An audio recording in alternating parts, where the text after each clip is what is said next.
பார்த்தீங்கன்னா தெரியும். அரசாணை 2022-23 கல்வியாண்டில் அரசு கலை மற்றும் அறிவியல் கல்லூரி, கல்வியியல் கல்லூரி பிஎட் காலேஜையும் சேர்த்து உதவி பேராசிரியர் காலி பணியிடங்களில் முறையான நியமனம் செய்யப்படும்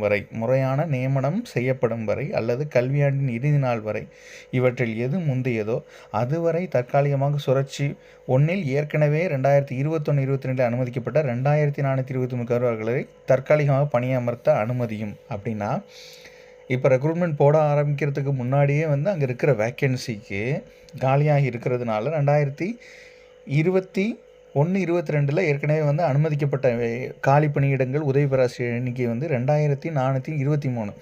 இந்த இடத்துக்கு தற்காலிகமாக நியமிக்கப்பட்டவர்களை தான் கௌரவ விரிவுரையாளர்கள். இதை இந்த ஏற்கனவே ஒரு 2021-22 அனுமதிக்கப்பட்ட 2423 கெஸ்ட் லெக்சர்ஸோடு சேர்த்து அதற்கு செலவினமாக ஒரு கௌரவ விரிவுரையாளருக்கு மாத ஊதியம் 20,000 வீதம் அப்போது சொன்ன கணக்கின்படி ஒப்படைச்சிருக்காங்க.